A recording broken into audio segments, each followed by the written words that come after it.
E aí pessoal, retornando agora para a aula de 2C, e agora a gente vai falar um pouquinho mais sobre o periférico do microcontrolador.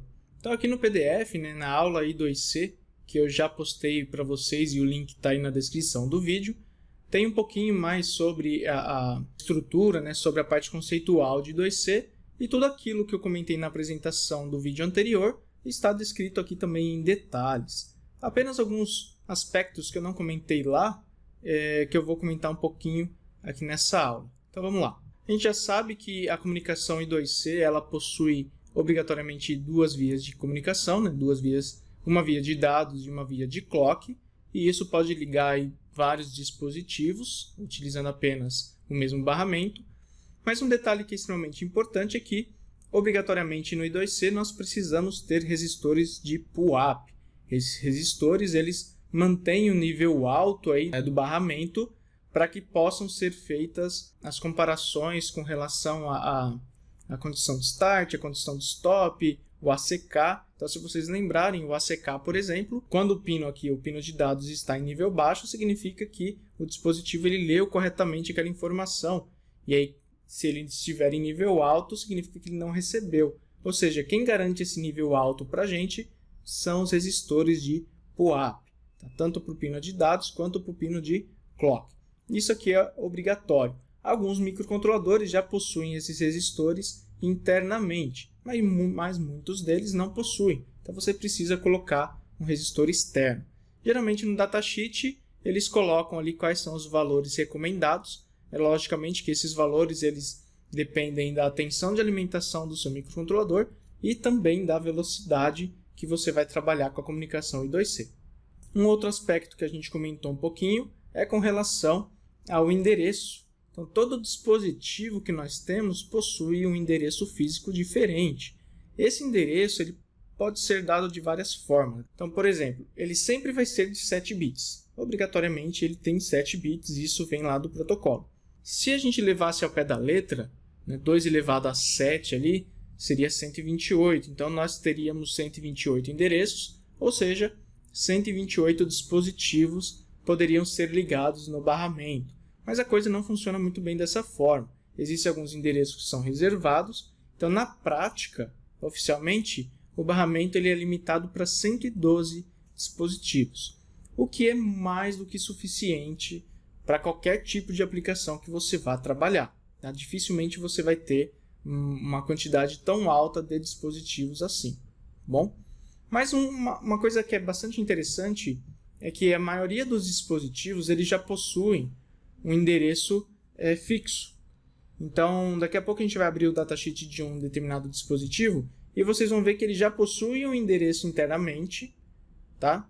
Na verdade, dos 7 bits, ele já possui 4 bits internos prontos, fixos, que você não pode mudar, e 3 bits externos que ficam ali como 3 pinos físicos do dispositivo. E aí você pode colocar nível 1 ou nível 0, e dependendo da sequência que você monta naqueles 3 bits, você gera um endereço diferente para ele. Tá? Então os fabricantes eles precisam comprar esse endereço. Tá? Não é que todos os dispositivos podem ter um mesmo endereço. Então cada categoria, cada fabricante vai ter uma quantidade limitada de endereços para aquele dispositivo. Tem alguns dispositivos, por exemplo, que o endereço é 100% fixo. Ou seja, os 7 bits eles são internos ali e você não consegue manipular. Ou seja, você só pode ter um dispositivo desse no seu circuito. Agora, vamos imaginar que você tem 6 bits fixos e apenas um bit que você pode alterar fisicamente, ali um pino do dispositivo.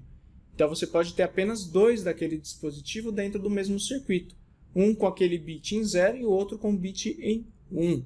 Isso vai ficar bem mais claro quando a gente começar a falar da parte prática, quando eu apresentar um dispositivo aqui para vocês e a gente começar a programar ele. Com relação às frequências, eu comentei um pouquinho que as frequências mais comuns são de 100 kHz e 400 kHz, mas em alguns casos que são bem específicos, em microcontroladores mais rápidos, não é o caso aqui de um Arduino Uno, por exemplo, existem comunicações aí de 3.4 MHz. Quem vai definir bem essa velocidade aqui é o cálculo do clock que a gente vai fazer E também, para não ter problemas, tem a questão do resistor de pull-up. Então, os resistores mais comuns são aqueles de 10K, pensando principalmente num microcontrolador alimentado aí com 5 volts. Então, descendo um pouquinho mais aqui nessa aula, vocês vão ver que tem tudo aquilo que eu já expliquei no vídeo anterior. Então, tem a questão do sincronismo, né, de onde que a data tem que estar estável com relação ao clock, tá certo? Tudo isso aqui eu tirei do próprio datasheet do microcontrolador, então não tem muito segredo, tá ok? Aqui também tem aquela parte com relação às condições de start, as condições de stop e também a condição de restart, que é o repeated start. E descendo mais um pouquinho, fala um pouquinho sobre o ACK também. Então aqui é o primeiro byte, onde tem o endereço do dispositivo, mais o bit de leitura ou escrita, mais o acknowledge, né, mais o bit de confirmação. E aqui a comunicação completa. O datasheet disso aqui, galera, é muito completo. Então, quando vocês abrirem o datasheet do microcontrolador, vão reparar que na parte do I2C, ele tem todas essas informações muito bem detalhadas. Tá bom? Mas se você tiver alguma dificuldade com inglês, por exemplo, no livro que eu indiquei também possui todas essas informações traduzidas. Tá bom? Então, aqui, essa aula que eu estou disponibilizando para vocês, ela é apenas um resumo de tudo aquilo, certo? Mas vocês têm aí tanto o livro quanto o datasheet que são bem completos. E aqui tem aquela questão do bit de leitura ou escrita. Então, por exemplo, aqui, ó, quando você utiliza aquele bit RW em nível lógico 1, significa que o mestre ele vai fazer uma leitura do escravo. Então, quem vai fazer a escrita no barramento, né, quem vai comandar o barramento vai ser o dispositivo, vai ser o escravo. E quando aquele bit for 0, significa que o mestre está mandando alguma coisa. Então, o escravo ele se prepara para escutar aquela informação e atualizar algum registrador interno ali. E aqui a gente começa a falar um pouquinho sobre o periférico em si. Então, aqui tem a descrição de cada um dos bloquinhos, né? Mas deixa eu tentar comentar um pouquinho sobre ele. Então, vamos lá. Esse aqui é o bloco completo do I2C, chamado lá de TWI. Então, cada bloquinho desse tem uma função bem específica. Então, por exemplo, nesse primeiro bloquinho que eu estou mostrando aqui, ó, que é o Bitrate Generator, ele nada mais é do que o gerador de clock. É ele quem vai gerar o clock para o nosso barramento, aquele clock de 100 kHz, 400 kHz, enfim. Ele é bem parecido com o timer. Então, tem um cálculo, o cálculo está aqui embaixo, ó, onde nós temos o clock da CPU, né, o clock que a gente utiliza, no nosso caso é de 16 MHz. Existe um registrador de 8 bits, que é esse TWBR, onde nós colocamos um valor ali de 0 até 255 para poder adotar um clock aqui mais redondinho, então nós temos uma faixa bem grande. E também tem um registrador de prescaler. Então nós temos, se não me engano, aí 4 valores de prescaler diferentes, que é aquele divisor de frequência. Então, com isso, nós podemos conseguir várias frequências diferentes. Mas, sempre lembrando que o ideal é sempre manter aquelas frequências fixas, 100 kHz, 400, para manter ali um padrão. Aqui tem um outro bloquinho chamado de interface de barramento. Aqui, esse bloco ele é responsável por fazer toda aquela questão de sincronia que eu comentei com vocês no vídeo anterior. Então, a parte de controle de start-stop, a parte de envio para o barramento, onde ele tem o registrador de deslocamento que envia bit a bit, onde ele possui também o bit de acknowledge, o bit de confirmação. Tá, ok? Então, tudo isso aqui é feito dentro desse bloquinho. Ele tem uma parte aí de supressão de ruídos, que evita a leitura de ruídos. Então, é muito difícil, nós temos problemas de ruído com essa comunicação. Esses dois blocos aqui de cima são os pinos físicos, tá? Que é o pino SCL e o pino SDA. Esse bloquinho Address Match Unit, ele é responsável por fazer a comparação do endereço, ou seja, se o meu microcontrolador ele é o escravo, eu estou configurando ele como escravo, ele tem que possuir um endereço físico, para que ele possa ser controlado por um dispositivo mestre.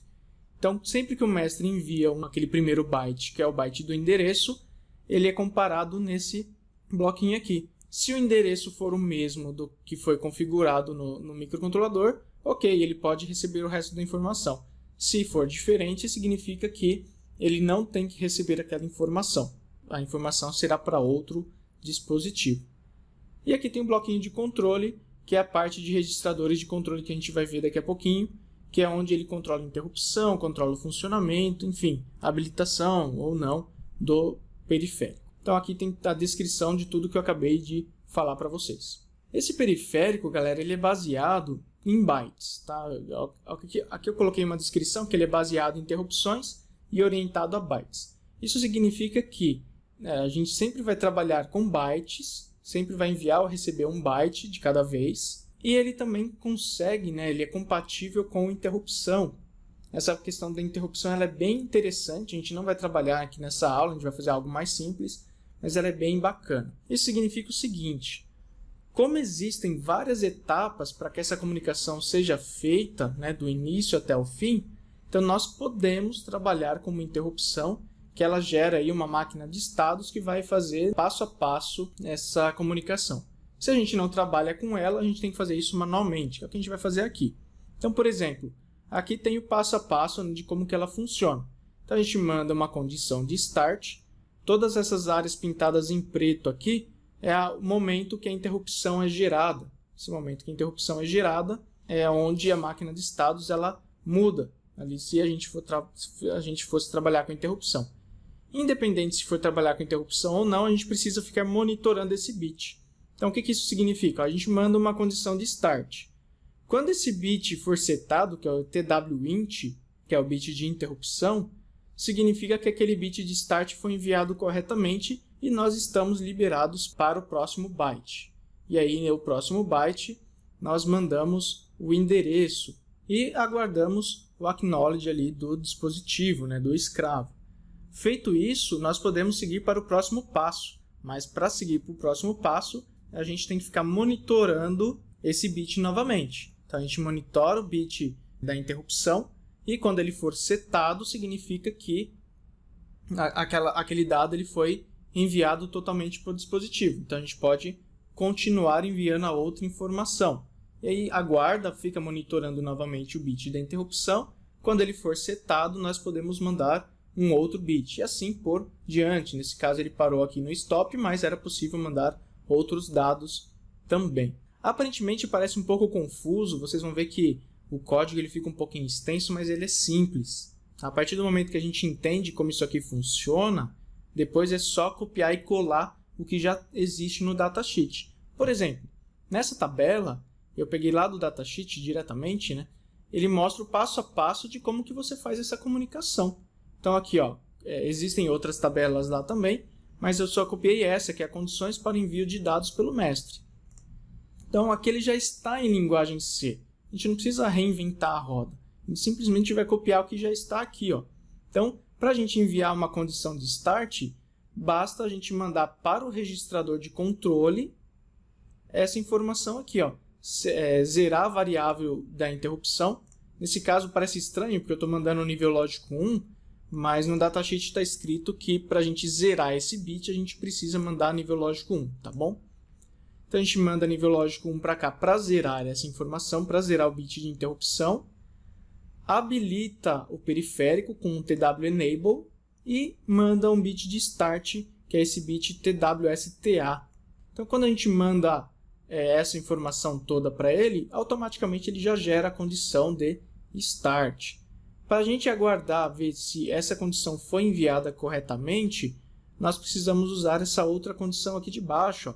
Então tem um while, onde ele fica monitorando dentro do registrador TWCR, que é o registrador de configuração, aquele bit que eu comentei lá em cima, que é o bit da interrupção, que é o TWINT. Quando ele for 1, esse laço aqui ele vai ser satisfeito e ele vai sair dele. Enquanto ele for 0, ele fica preso nesse laço aqui, nesse loop while. Quando ele for 1, ele sai do loop e pode fazer uma pergunta, nesse caso é opcional para checagem de erro. Então a gente tem ali um registrador de status, onde é possível monitorar erros. E a gente pode desviar para uma determinada função. Eu vou evitar colocar isso aqui por enquanto para não confundir demais aí a cabeça de vocês. A gente vai pular toda essa parte de checagem de erros, tá ok? Feito isso, quando esse while aqui é finalizado, significa que a comunicação deu certo. Então ele vai vir para o próximo passo, que é carregar o endereço dentro do registrador de dados, que é o TWDR. Carreguei o endereço do dispositivo, mais o bit de leitura ou escrita. Feito isso, carreguei nesse registrador, automaticamente ele já envia informação para o barramento. A gente não precisa fazer mais nada. Simplesmente zerar a flag da interrupção, que é o twint, né, mandando um para ele de novo, e habilitar a comunicação. Feito isso daqui, ele já está enviando a informação para o barramento. Nossa responsabilidade é simplesmente aguardar enquanto ele não recebe a confirmação. Quando ele sair desse loop, significa que a informação está correta, que a informação já foi enviada corretamente. Então a gente pode seguir para o próximo passo, né, pulando essa parte de checagem de erros, que é enviar o dado para o barramento. Para enviar o dado para o barramento é a mesma coisa. Dentro do registrador de dados, a gente coloca o dado que a gente pretende enviar. Nesse caso já enviou o endereço, então não tem mais problema. Zero a flag da interrupção, habilito a comunicação e aguardo novamente a comunicação estar completa. E por fim, a gente manda um bit de stop, uma condição de stop. Já mandei o endereço, já mandei o dado, agora vou mandar a condição de stop. Para isso, dentro do registrador de controle, a gente envia 0, a gente zera o bit de interrupção, habilita o periférico e envia a condição de stop com esse bit TWSTO. Tá? Apesar de parecer muita coisa, vocês vão ver que é relativamente simples. E aqui embaixo tem os registradores, que é basicamente esses que a gente acabou tratando aqui, né? Então tem o registrador do bitrate, que é o que vai gerar a frequência do nosso clock, do bit SCL, que faz parte daquele cálculo que eu já mostrei anteriormente aí para vocês. Tem o registrador de controle, onde ele possui todos aqueles bits de configuração, então o bit de interrupção, o bit para gerar o ACK, o NOT ACK, isso no caso de leitura do mestre, bit de start, bit de stop. Isso aqui é um flag de aviso de colisão. Então, caso ocorra uma colisão de dados, né, os dois tentem enviar um dado ao mesmo tempo, ele gera um aviso aqui. O bit para habilitar a comunicação e o bit para habilitar a interrupção. No nosso caso, a gente não vai utilizar aqui a habilitação da interrupção. Lá no livro tem alguns exemplos utilizando. Então, caso você tenha curiosidade e queira ver como ele funciona com a interrupção, é só dar uma olhadinha nele. E aqui nós temos o registrador de status. Ele tem alguns bits aqui que mostram qual é o tipo de erro que pode ter ocorrido dentro da comunicação. Então você tem que ficar monitorando o erro ali em tempo real para saber se houve ou não e qual foi o tipo para fazer uma tratativa diferente. E tem os dois bits aqui para mudar o prescaler. No caso do prescaler é para gerar aquela frequência do pino de clock. Então, nesse caso, nós temos 2 bits. 2 bits nós temos 4 possibilidades de prescaler. 1, 4, 16 e 64. E o bit de dados, que não tem muito segredo, simplesmente é onde nós incluímos a informação que nós queremos enviar para o dispositivo. Ou receber também, tá? A recepção ela é feita no mesmo registrador. Beleza? Galera, então ficou um pouquinho extenso esse vídeo. Eu acabei mostrando bastante coisa com relação ao periférico. E aí, a partir do próximo, a gente já começa a falar um pouquinho sobre o exemplo. Tá bom? Então não percam a próxima aula. Até mais!